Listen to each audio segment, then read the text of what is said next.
खड़गे साहब ने सही कहा है कि मैंने पहले भी कहा है, अगर झूठ बोलने के मामले में नोबेल पुरस्कार, नोबेल प्राइज किसी को देना है और देने की योजना बनती है तो एक ही नाम सामने आएगा, हमारे देश के प्रधानमंत्री नरेंद्र मोदी जी का। आखिर 11 साल और उससे पहले झूठ बोलकर सत्ता में आए और 11 साल झूठ बोल के सत्ता में टिके रहे। क्या मिला है देश को, क्या दिया जनता को? गरीब गरीब हो रहे हैं और जो अमीर है वो अमीर में भी 10-12 लोग ऐसे उनके वही अमीर हो रहे हैं। इस देश में बेरोजगारी बढ़ रही है, महंगाई बढ़ रही है, एजुकेशन सिस्टम पूरी तरह से फेल्योर है, टेररिज्म बढ़ रहा है, पाकिस्तान आंख उठाकर देख रहा है, चाइना घुस रहा है हिंदुस्तान में। तो 11 साल में आपने क्या किया? आप मुझे बोले, देश की अर्थव्यवस्था पूरी तरह से खत्म हो गई है। सर, देवेंद्र फडणवीस ने बयान दिया कि आने वाले जो बीएमसी चुनाव होंगे, जो भी म्यूनिसिपल चुनाव होंगे, वो मायावती एक साथ लड़ेगी। कहीं ना कहीं एडवांस बुकिंग अभी से कर रहे हैं। करने दो ना, देखो अपनी अपनी चुनाव की रणनीति हर आघाड़ी, हर पार्टी करती है, वैसे हम भी करेंगे। देवेंद्र फडणवीस अगर किसी के साथ चुनाव लड़ने की भाषा करते हैं या कोई अलायंस बनाते हैं तो उनका अलायंस है। दोनों पार्टियां, देखो अलायंस किससे करेंगे? बीजेपी है और जो दो पार्टी है वो उनकी ही पार्टी है ना। अमित शाह उनके प्रेसिडेंट है एक्चुअली। एक अजित पवार की पार्टी अमित शाह चला रहे और जो एसएनसी यानी एकनाथ शिंदे ग्रुप है वो भी भाजपा का ही पार्टी है, अमित शाह की पार्टी है। तो घर का मामला है उनका। मत विभाजन होऊ नये यासाठी विधानसभा में उनकी तैयारी पहले से उन्होंने घोषणा कर दी थी, पर अब आपकी सीट डिक्लेयर नहीं हुई थी। बीएमसी में वो तैयारी करके खड़े, ऐसा उनका कहना है। करने दो। आपके एंड से भी इस तरह की तैयारी का घोषणा पहले होगा कि एंड मोमेंट तक वो सीट नहीं, मामला दिखाएगा? हमारी चर्चा चल रही है, जिससे चर्चा होनी है उससे चर्चा हो रही है और हम भी, आपको पता चलेगा, बहुत ही मजबूती से हम चुनाव में सामने आएंगे बीएमसी। पण राऊतसाहेब, शिवसेना उद्धव बाळासाहेब ठाकरे हा पक्ष मुंबई महापालिका किंवा अन्य महापालिका निवडणुका महाविकास आघाडी म्हणून लढेल की मनसेशी युती करण्यामध्ये पक्षाला स्वारस्य आहे? याचं तुम्हाला उत्तर माननीय उद्धव ठाकरे लवकरच देतील।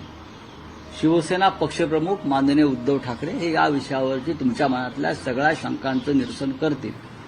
महाराष्ट्रामध्ये आजही महाविकास आघाडी एकत्रित काम करते, पण आम्ही हा स्थानिक स्वराज्य संस्थांचा विषय असल्यामुळे स्थानिक लेवलला आमच्या कार्यकर्त्यांच्या काय भावना आहे, कोणाबरोबर जायला पाहिजे, कुठे काँग्रेसबरोबर जावं असं वाटतंय, कुठे राष्ट्रवादी बरोबर भूमिका असावी असं वाटतंय, मुंबईमध्ये वेगळा निर्णय काही लोकांना घ्यावा असं वाटतंय। तर या सगळ्या संदर्भात पूर्ण आमचं काम, विचार आणि भूमिका ठरल्यावर लवकरच, आता कुठे प्रभाग समित्यांची रचना सुरू आहे, त्याच्या आधी सगळं होऊन जाईल। पण प्रायोरिटी ही मनसे असू शकते का?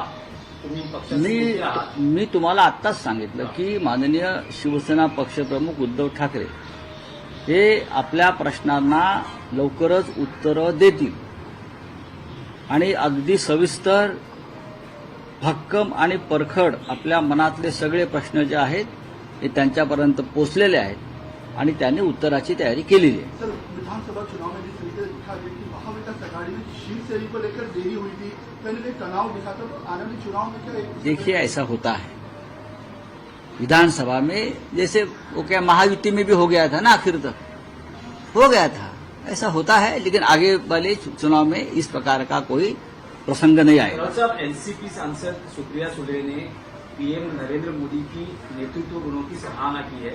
वो फॉरेन डेलीगेशन में खुद शामिल भी थी। ऑपरेशन सिंदूर को लेकर जो डेलीगेशन विदेश में गया था, उसके बाद उन्होंने एक आर्टिकल लिखा है इंडियन एक्सप्रेस में, उसमें उन्होंने मोदी के गुणों की सराहना की। उनको कुछ मोदी जी के नेतृत्व में गुण दिखते होंगे, हमको नहीं दिख रहे, उनका पर्सनल मामला है। देश में एक सांसद है सुप्रिया जी, अपनी भूमिका व्यक्त करने का उनको अधिकार है। नरेंद्र मोदी जी क्या है, उनके नेतृत्व गुण क्या है, हम अच्छी तरह से जानते हैं।